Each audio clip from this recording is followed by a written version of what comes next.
ईदगाह मुंशी प्रेमचंद। रमज़ान के पूरे 30 रोज़ों के बाद ईद आई है। कितना मनोहर, कितना सुहावना प्रभाव है।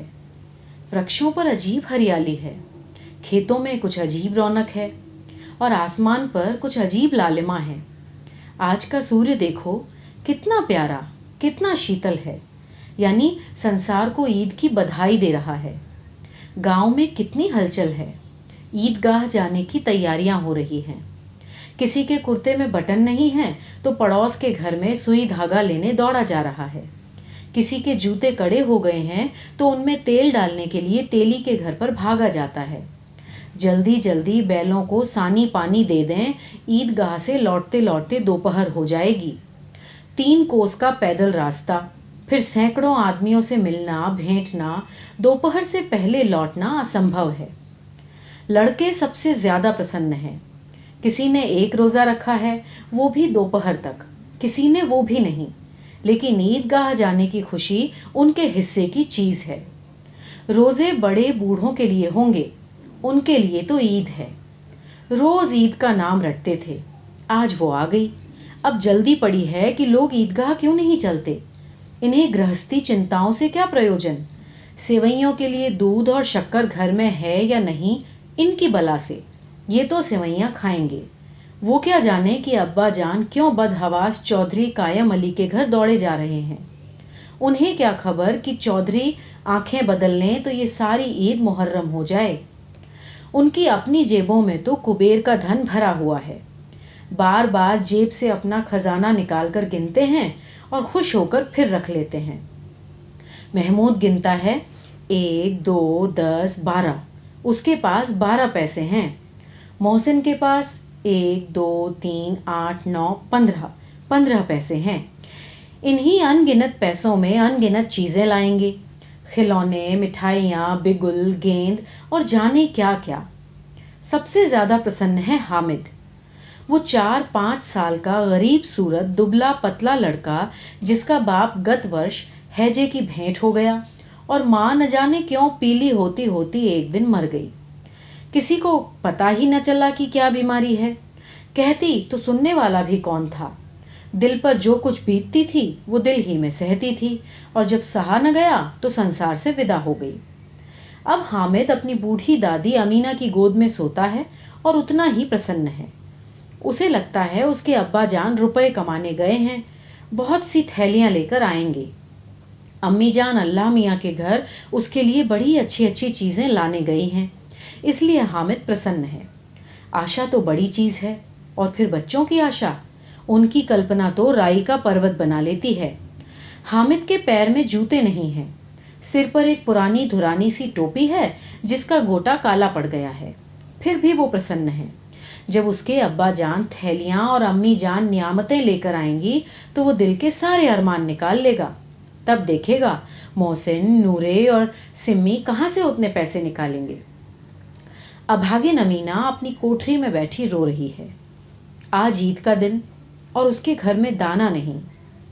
आज आबिद होता तो क्या इस तरह ईद आती और चली जाती। इस अंधकार और निराशा में वो डूबी जा रही है। किसने बुलाया था इस निगूढ़ी ईद को। इसे इस घर में कोई काम नहीं, लेकिन हामिद, उसे किसी के मरने जीने से क्या मतलब। उसके अंदर प्रकाश है और बाहर आशा। विपत्ति अपना सारा दल बल लेकर आए, हामिद की आनंद भरी चितवन उसका विध्वंस कर देगी। हामिद भीतर जाकर दादी से कहता है, तुम डरना नहीं अम्मा, मैं सबसे पहले आऊंगा, बिल्कुल न डरना। अमीना का दिल कचोट रहा है। गांव के बच्चे अपने अपने बाप के साथ जा रहे हैं। हामिद का बाप अमीना के सिवा और कौन है। उसे कैसे अकेले मेले में जाने दे। उस भीड़ भाड़ में बच्चा कहीं खो जाए तो क्या हो। नहीं, अमीना उसे यूं न जाने देगी। नन्ही सी जान 3 कोस चलेगा कैसे। पैरों में छाले पड़ जाएंगे और फिर जूते भी तो नहीं हैं। वो थोड़ी थोड़ी दूर पर उसे गोद में ले लेती, लेकिन यहाँ सेवैयां कौन पकाएगा। पैसे होते तो लौटते लौटते सब सामग्री जमा करके चटपट बना लेती। यहाँ तो घंटों चीजें जमा करते लगेंगे। मांगे का ही तो भरोसा ठहरा। उस दिन फहीमन के कपड़े सिले थे, 8 आने पैसे मिले थे। उस अठन्नी को ईमान की तरह बचाती चली आती थी इसी ईद के लिए। लेकिन कल ग्वालन सिर पर सवार हो गई तो क्या करती। हामिद के लिए कुछ नहीं है तो 2 पैसे का दूध तो चाहिए ही। अब तो कुल 2 आने पैसे बच गए हैं। 3 पैसे हामिद की जेब में, 5 अमीना के बटुए में। यही तो बिसात है और उस पर ईद का त्योहार। अल्लाह ही बेड़ा पार लगाए। धोबन, नाइन, मेहतरानी और चुड़िहारिन सभी तो आएंगी। सभी को सेवैयां चाहिए और थोड़ा तो किसी की आंखों को नहीं लगता। किस किस से मुंह चुराएगी, और मुंह क्यों चुराए। साल भर का त्योहार है, जिंदगी खैरियत से रहे। उनकी तकदीर भी है तो उसी के साथ है। बच्चे को खुदा सलामत रखे, ये दिन भी कट ही जाएंगे। गांव से मेला चला और बच्चों के साथ हामिद भी जा रहा था। कभी सब के सब दौड़कर आगे निकल जाते, फिर किसी पेड़ के नीचे खड़े होकर साथ वालों का इंतजार करते। ये लोग क्यों इतना धीरे धीरे चल रहे हैं। हामिद के पैरों में तो जैसे पर लग गए हैं। वो कभी थक सकता है ना। शहर का दामन आ गया। सड़क के दोनों ओर अमीरों के बागीचे हैं। पक्की 4 दीवारी बनी हुई है। पेड़ों में आम और लीचियां लगी हुई हैं। कभी कभी कोई लड़का कंकड़ी उठाकर आम पर निशाना लगाता है। माली अंदर से गाली देता हुआ निकलता है। लड़के वहां से एक फलांग पर हैं, खूब हंस रहे हैं। माली को कैसा उल्लू बनाया। बड़ी बड़ी इमारतें आने लगीं। ये अदालत है, ये कॉलेज और ये क्लब घर है। इतने बड़े कॉलेज में कितने लड़के पढ़ते होंगे। सब लड़के नहीं हैं जी, बड़े बड़े आदमी हैं। सच, उनकी बड़ी बड़ी मूछें हैं। इतने बड़े हो गए कि अभी तक पढ़ते जाते हैं। न जाने कब तक पढ़ेंगे और क्या करेंगे इतना पढ़कर। हामिद के मदरसे में तो 2-3 बड़े बड़े लड़के हैं, बिल्कुल 3 कौड़ी के। रोज मार खाते हैं, काम से जी चुराने वाले। इस जगह भी उसी तरह के लोग होंगे और क्या। क्लब घर में जादू होता है। सुना है यहाँ मुर्दों की खोपड़ियां दौड़ती हैं और बड़े बड़े तमाशे होते हैं, पर किसी को अंदर नहीं जाने देते। और वहां शाम को साहब लोग खेलते हैं। बड़े बड़े आदमी खेलते हैं, मूछों वाले, दाढ़ी वाले, और मेमे भी खेलती हैं। सच, हमारी अम्मा को ये दे दो, क्या नाम है ये बैठ, तो उसे पकड़ भी ना सके, घुमाते ही लुढ़क जाएं। महमूद ने कहा, हमारी अम्मी जान का तो हाथ कांपने लगे, अल्लाह कसम। मोहसिन बोला, चलो मनो आटा पीस डालती हैं, जरा सा बैट पकड़ लेंगी तो हाथ कांपने लगेंगे। सैकड़ों घड़े पानी रोज निकालती हैं, 5 घड़े तो तेरी भैंस पी जाती है। किसी मेम को 1 घड़ा पानी भरना पड़े तो आंखों तक अंधेरी आ जाए। महमूद, लेकिन दौड़ती तो नहीं ना, उछल कूद तो नहीं कर सकती। मोहसिन, हाँ, उछल कूद तो नहीं कर सकती, लेकिन उस दिन मेरी गाय खुल गई थी और चौधरी के खेत में जा पड़ी थी, तो अम्मा इतनी तेज दौड़ी कि मैं भी उन्हें पा न सका। सच। आगे चले। हलवाइयों की दुकानें शुरू हुईं। आज खूब सजी हुई थीं। इतनी मिठाइयाँ कौन खाता होगा। देखो ना, एक एक दुकान मनों की होंगी। सुना है रात को जिन्नात आकर खरीद ले जाते हैं। अब्बा कहते थे कि आधी रात को एक आदमी हर दुकान पर जाता है और जितना माल बचा होता है वो सब तुलवा लेता है और सचमुच के रुपए देता है, बिल्कुल ऐसे ही रुपए। हामिद को यकीन न आया, ऐसे रुपए जिन्नात को कहाँ से मिल जाएंगे। मोहसिन ने कहा, जिन्नात को रुपए की क्या कमी, जिस खजाने में से चाहे चले जाएं और ले आएं। लोहे के दरवाजे तक उन्हें नहीं रोक सकते जनाब, आप हैं किस फेर में। हीरे जवाहरात तक उनके पास रहते हैं, जिससे खुश हो गए उसे टोकरों भर जवाहरात दे दिए। हामिद ने फिर पूछा, जिन्नात तो बहुत बड़े बड़े होते होंगे ना। मोहसिन, एक एक सिर आसमान के बराबर होता है जी। जमीन पर खड़ा हो जाए तो उसका सिर आसमान से जा लगे, मगर चाहें तो एक लोटे में घुस जाएं। हामिद, लोग उनको कैसे खुश करते होंगे। मुझे कोई ये मंत्र बता दे तो मैं भी एक जिन को खुश कर लूं। मोहसिन, अब ये तो मैं नहीं जानता, लेकिन चौधरी साहब के काबू में बहुत से जिन्नात हैं।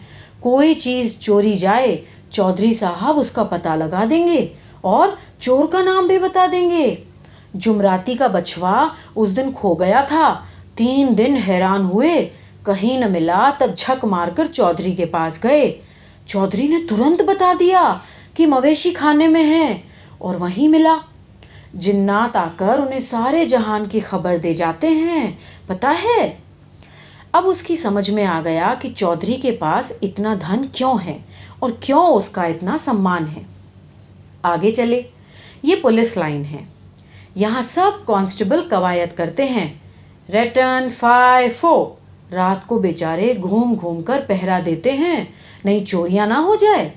मोहसिन ने प्रतिवाद किया, ये कांस्टेबल पहरा देते हैं? तभी तो तुम जानते हो अजी हजरत, ये चोरी करते हैं। शहर के जितने चोर डाकू हैं सब इनसे मोहल्ले में जाकर जागते रहो पुकारते हैं, तभी इन लोगों के पास इतने रुपए आते हैं। मेरे मामू एक थाने में कांस्टेबल हैं, बरस रुपया महीना में पाते हैं, लेकिन 50 रुपए घर बेचते हैं। अल्लाह कसम। मैंने एक बार पूछा था कि मामू आप इतने रुपए कहाँ से पाते हैं? हंसकर कहने लगे, बेटा अल्लाह देता है। फिर आप ही बोले, हम लोग चाहें तो एक दिन में लाखों मार लाएं। हम तो इतना ही लेते हैं जिसमें अपनी बदनामी न हो और नौकरी न चली जाए। हामिद ने पूछा, ये लोग चोरी करवाते हैं तो इन्हें कोई पकड़ता नहीं? मोहसिन उसकी नादानी पर दया दिखाकर बोला, अरे पागल, इन्हें कौन पकड़ेगा? पकड़ने वाले तो ये खुद लोग हैं, लेकिन अल्लाह इन्हें सजा भी खूब देता है। हराम का माल हराम में जाता है। थोड़े दिन हुए मामू के घर में आग लग गई थी, सारी लई पूंजी जल गई, एक बर्तन तक न बचा।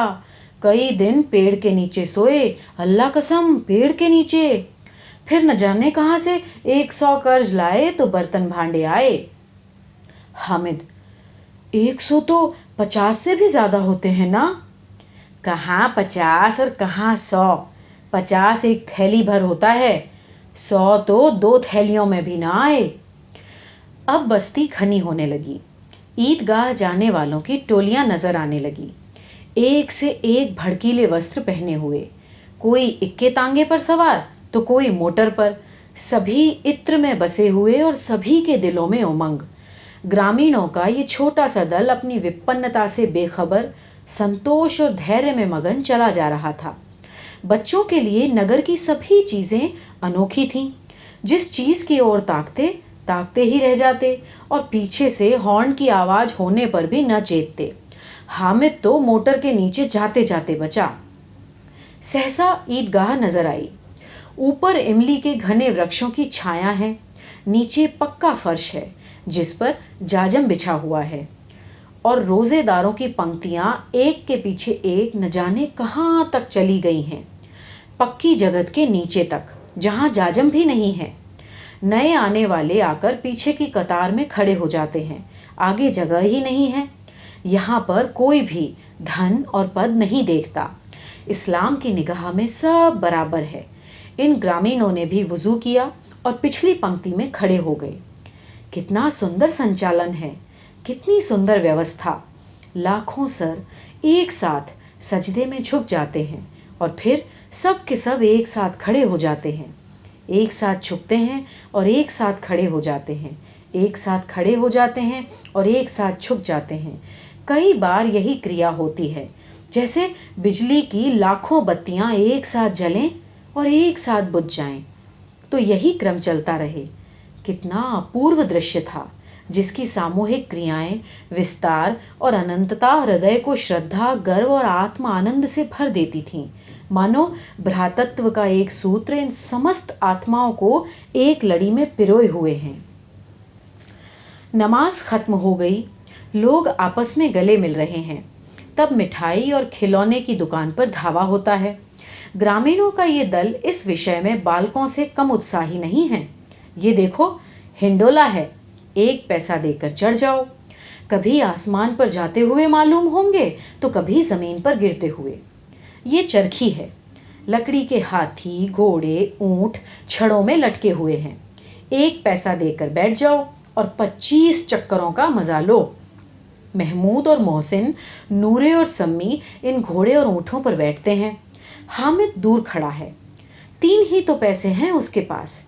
अपने कोष का 1/3 जरा सा चक्कर खाने के लिए तो नहीं दे सकता। सब चरखियों से उतरते हैं। अब खिलौने लेंगे। उधर दुकानों की कतारें लगी हुई हैं। तरह तरह के खिलौने हैं। सिपाही और गुजरिया, राजा और वकी, भिश्ती और धोबिन, साधु। वाह, कितने सुंदर खिलौने हैं। अब बोला ही चाहते हैं मानो। महमूद सिपाही लेता है, खाकी वर्दी और लाल पगड़ी वाला, कंधे पर बंदूक रखे हुए। मालूम होता है अभी कवायद किए चला आ रहा है। मोहसिन को भिश्ती पसंद आया। कमर झुकी हुई है, ऊपर मशक रखे हुए हैं। मशक का मुंह एक हाथ से पकड़े हुए है। कितना प्रसन्न है। शायद कोई गीत गा रहा है। बस मशक से पानी उंडेला ही चाहता है। नूरे को वकील से प्रेम है। कैसी विद्वता है उसके मुख पर। काला चोगा, नीचे सफेद अचकन, अचकन के सामने की जेब में घड़ी, सुनहरी जंजीर, एक हाथ में कानून का पोथा लिए हुए। मालूम होता है अभी किसी अदालत से जिरह या बहस किए चले आ रहे हैं। ये सब 2-2 पैसे के खिलौने हैं। हामिद के पास कुल 3 पैसे हैं। इतने महंगे खिलौने वो कैसे ले। खिलौना कहीं हाथ से छूट पड़े तो चूर चूर हो जाए, जरा पानी पड़े तो सारा रंग धुल जाए। ऐसे खिलौने लेकर वो क्या करेगा। उसके किस काम के ऐसे खिलौने। मोहसिन कहता है, मेरा भिश्ती रोज पानी दे जाएगा सांझ सवेरे। महमूद, और मेरा सिपाही घर का पहरा देगा। कोई चोर आएगा तो फौरन बंदूक से फैर कर देगा। नूरे, और मेरा वकील खूब मुकदमा लड़ेगा। सम्मी, और मेरी धोबिन रोज कपड़े धोएगी। हामिद खिलौनों की निंदा करता है। मिट्टी के ही तो हैं, गिरे तो चकनाचूर हो जाएंगे। लेकिन ललचाई हुई आंखों से खिलौनों को देख रहा है और चाहता है कि जरा देर के लिए उन्हें हाथ में ले पाए। उसके हाथ अनायास ही लपकते हैं, लेकिन लड़के इतने त्यागी नहीं होते, विशेषकर जब अभी नया शौक है। हामिद ललचाता ही रह जाता है। खिलौनों के बाद मिठाइयाँ आती हैं। किसी ने रेवड़ियाँ ली हैं, किसी ने गुलाब जामुन, किसी ने सोहन हलवा। मज़े से सब खा रहे हैं। हामिद बिरादरी से पृथक है। अभागे के पास 3 पैसे हैं, क्यों नहीं कुछ लेकर खा लेता। ललचाई आंखों से सबकी ओर देखता है। मोहसिन कहता है, हामिद रेवड़ी ले जा, देख कितनी खुशबूदार है। हामिद को संदेह हुआ, ये केवल क्रूर विनोद है। मोहसिन इतना उदार नहीं, लेकिन ये जानकर भी वो उसके पास जाता है। मोहसिन दोने में से एक रेवड़ी निकालकर हामिद की ओर बढ़ाता है। हामिद अपना हाथ फैलाता है और मोहसिन रेवड़ी अपने मुंह में रख लेता है। महमूद, नूरे और सिम्मी खूब तालियां बजा बजा कर हंसते हैं। हामिद खिसिया जाता है। मोहसिन, अच्छा अब की जरूर देंगे हामिद, अल्लाह कसम, अल्लाह कसम, ले ले जा। हामिद, रखे रहो, क्या मेरे पास पैसे नहीं हैं। सिम्मी, 3 ही तो पैसे हैं, 3 पैसों में क्या क्या लोगे। महमूद, हमसे गुलाब जामुन ले जाओ हामिद, मोहसिन तो बदमाश है। हामिद, मिठाइयाँ कौन सी बड़ी नेमत है, किताब में इनकी कितनी बुराइयां लिखी होती हैं। मोहसिन, लेकिन दिल में कह रहे होंगे कि मिले तो खा लूं, अपने पैसे क्यों नहीं निकालते। महमूद, सब समझते हैं इसकी चालाकी, जब हमारे पैसे खर्च हो जाएंगे तो ये हमें ललचा ललचा कर खाएगा। मिठाइयों के बाद कुछ दुकानें लोहे की चीज़ों की, कुछ गिलट और कुछ नकली गहनों की। लड़कों के लिए यहाँ कोई आकर्षण न था, वे सब आगे बढ़ जाते हैं। हामिद लोहे की दुकान पर रुक जाता है। कई चिमटे रखे हुए हैं। उसे ख्याल आया कि दादी के पास चिमटा नहीं है। तवे से रोटियां उतारती हैं तो हाथ जल जाता है। अगर वो चिमटा ले जाकर दादी को दे दे तो वो कितना प्रसन्न होंगी, फिर कभी उनकी उंगलियां न जलेंगी। घर में एक काम की चीज हो जाएगी ना।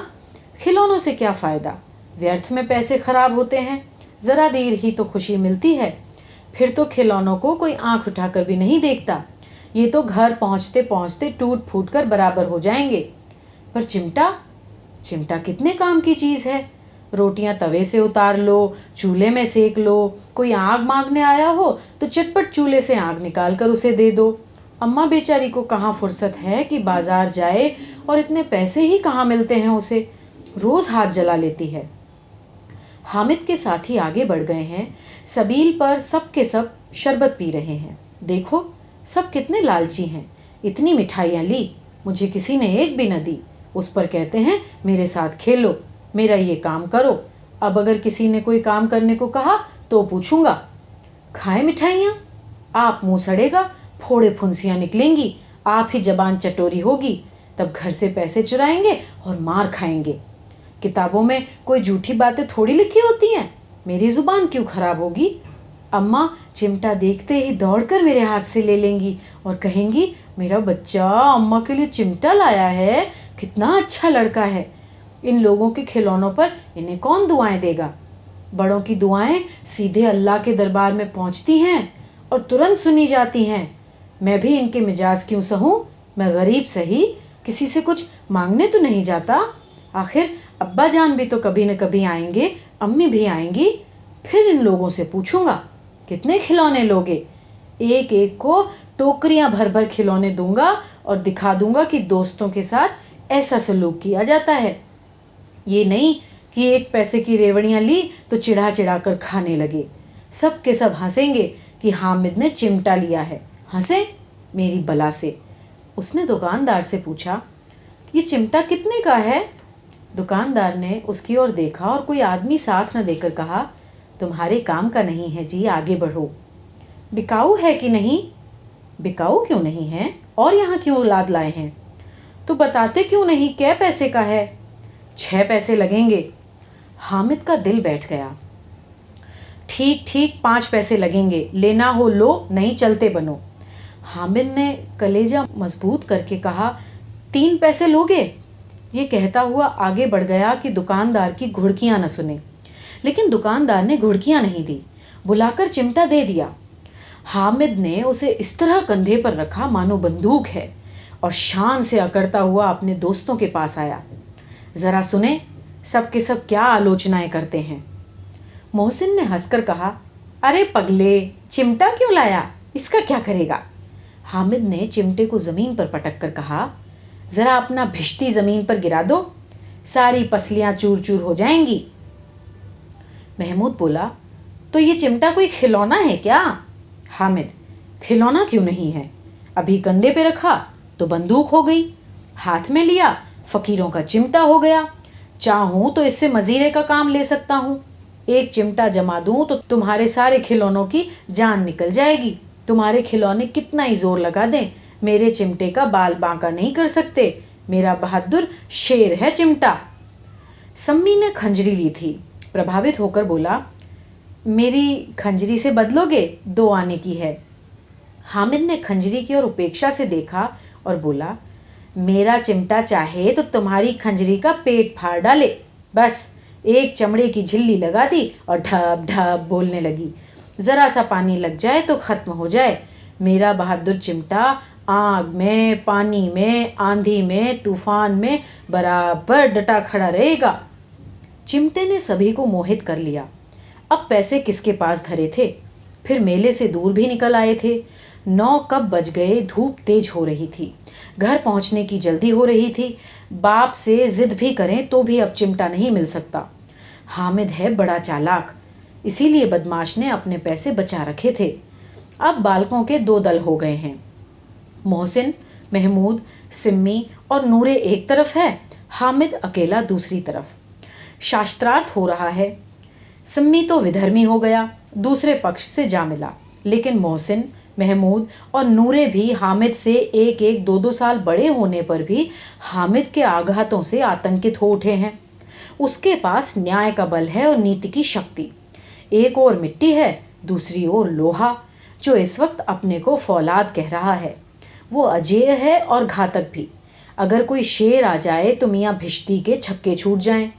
जो मियाँ सिपाही मिट्टी की बंदूक छोड़कर भागें। वकील साहब की नानी मर जाए, चोगे में मुंह छुपाकर जमीन पे लेट जाएं। मगर ये चिमटा, ये बहादुर, ये रुस्तमे हिंद लपक कर शेर की गर्दन पर सवार हो जाएगा और उसकी आंखें निकाल लेगा। मोहसिन ने एड़ी चोटी का जोर लगाकर कहा, अच्छा, चिमटा पानी तो नहीं भर सकता?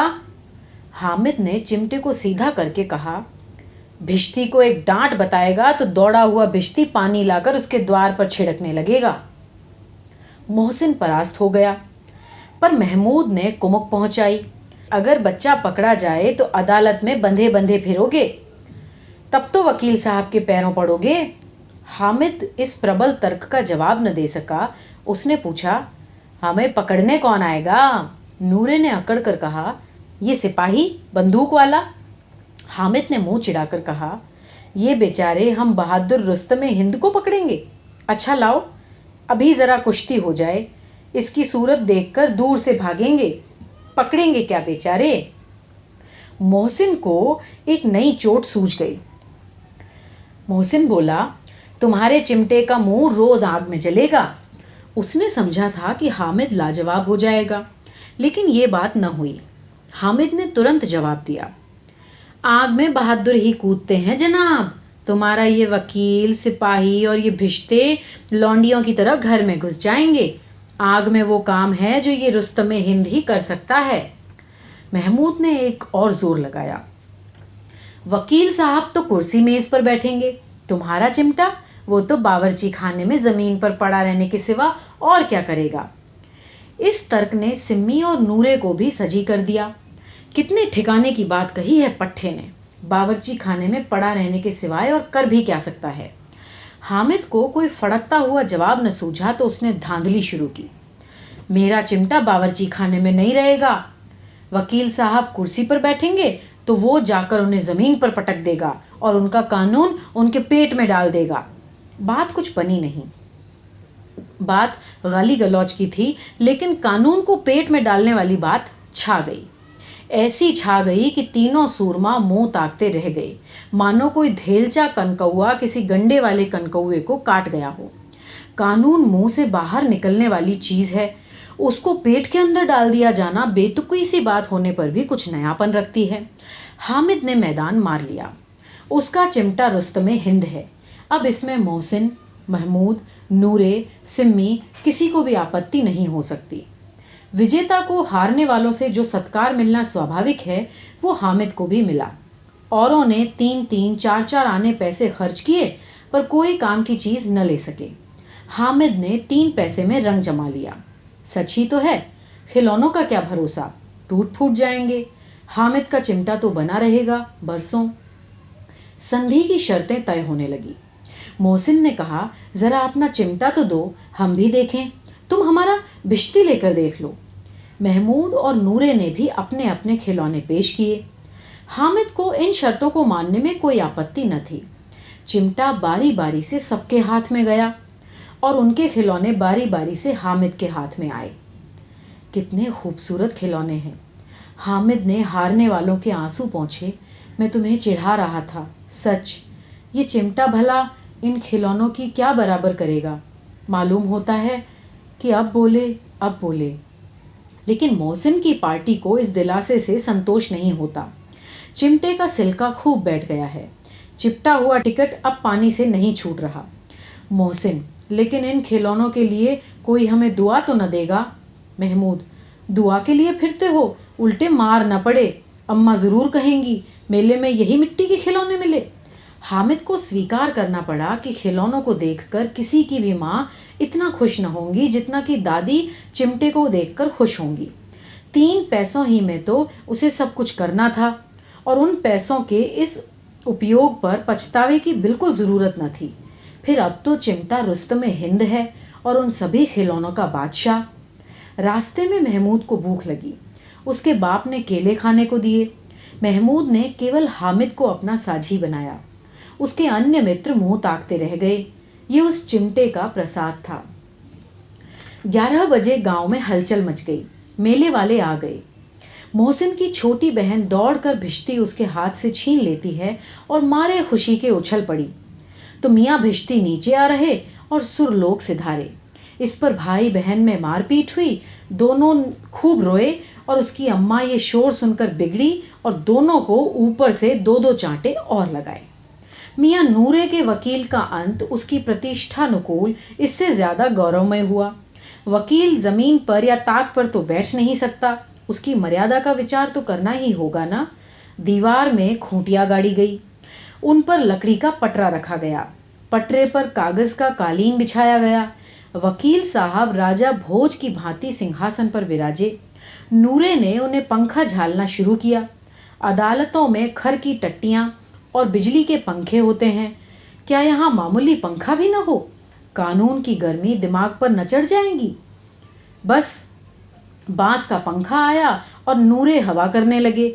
मालूम नहीं कि पंखे की हवा से या पंखे की चोट से वकील साहब स्वर्ग लोक से मृत्यु लोक में आ रहे और उनका माटी का चोला माटी में मिल गया। फिर बड़े जोर शोर के साथ मातम हुआ और वकील साहब की अस्थियां घूरे पर डाल दी गईं। अब रहा महमूद का सिपाही। उसे चटपट गांव का पहरा देने का चार्ज मिला। लेकिन पुलिस का सिपाही कोई साधारण व्यक्ति तो है नहीं जो अपने पैरों पर चले, वो तो पालकी पर चलेगा। एक टोकरी आई, उसमें कुछ लाल रंग के फटे पुराने चिथड़े बिछाए गए, जिसमें सिपाही साहब आराम से लेटे। नूरे ने ये टोकरी उठाई और अपने द्वार का चक्कर लगाने लगे। उसके दोनों छोटे भाई सिपाही की तरह छोने वाले जागते लहो, छोने वाले जागते लहो पुकारते चलते हैं। मगर रात तो अंधेरी होनी चाहिए। नूरे को ठोकर लग जाती है, टोकरी उसके हाथ से छूटकर गिर पड़ती है और मियाँ सिपाही अपनी बंदूक लिए जमीन पर आ जाते हैं और उनकी एक टांग में विकार आ जाता है। महमूद को आज ज्ञात हुआ कि वो एक अच्छा डॉक्टर है। उसको ऐसा मरहम मिल गया जिससे वो टूटी टांग को आनन फानन में जोड़ देता है। केवल गूलर का दूध चाहिए, गूलर का दूध आ जाता है, टांग जवाब दे देती है। शल्य क्रिया असफल हुई, तब उसकी दूसरी टांग भी तोड़ दी जाती है। अब कम से कम एक जगह आराम से तो बैठ सकता है, एक टांग से तो न चल सकता था न बैठ सकता था। अब वो सिपाही सन्यासी हो गया है, अपनी जगह पर बैठा बैठा पहरा देता है, कभी कभी देवता भी बन जाता है। उसके सिर का झालरदार साफा खुरच दिया गया है। अब उसका जितना चाहे रूपांतरण करो कर सकते हो। कभी कभी तो उससे बाट का काम भी लिया जाता है। अब मियाँ हामिद का हाल सुनिए। अमीना उसकी आवाज़ सुनते ही दौड़ कर आती है और उसे गोद में उठाकर प्यार करने लगती है। सहसा उसके हाथ में चिमटा देकर चौंक जाती है और पूछती है, ये चिमटा कहाँ था? मैंने मोल लिया है। कै पैसे में? 3 पैसे में। अमीना ने छाती पीट ली। अल्लाह, ये कैसा बेसमझ लड़का है कि दोपहर हुआ, कुछ खाया न पिया, लाया भी तो क्या चिमटा। सारे मेले में तुझे और कोई चीज न मिली थी जो ये लोहे का चिमटा उठा लाया? हामिद ने अपराधी भाव से कहा, अम्मा तुम्हारी उंगलियां तवे से जल जाती थीं, इसलिए मैंने ये लिया। बुढ़िया का क्रोध तुरंत स्नेह में बदल गया, और स्नेह भी वो नहीं जो प्रगल्भ होता है। उसने अपनी सारी कसक शब्दों में बिखेर दी। वो मूक स्नेह था, खूब ठोस, रस और स्वाद से भरा हुआ। बच्चे में कितना त्याग, कितना सद्भाव और कितना विवेक है। दूसरों को खिलौने लेते देख और मिठाइयाँ खाते देख इसका मन कितना ललचाया होगा। इतना जब्त कैसे हुआ इससे? वहाँ भी इसे अपनी बुढ़िया दादी की याद बनी रही। अमीना का मन गदगद हो गया। अब और विचित्र बात हुई, हामिद के इस चिमटे से भी विचित्र। बच्चे हामिद ने बूढ़े हामिद का पार्ट खेला था। बुढ़िया अमीना बालिका अमीना बन गई। वो रोने लगी, दामन फैलाकर हामिद को दुआएं देती जाती और आंसू की बड़ी बड़ी बूंदें गिराती जाती। हामिद, वो इसका रहस्य क्या समझता?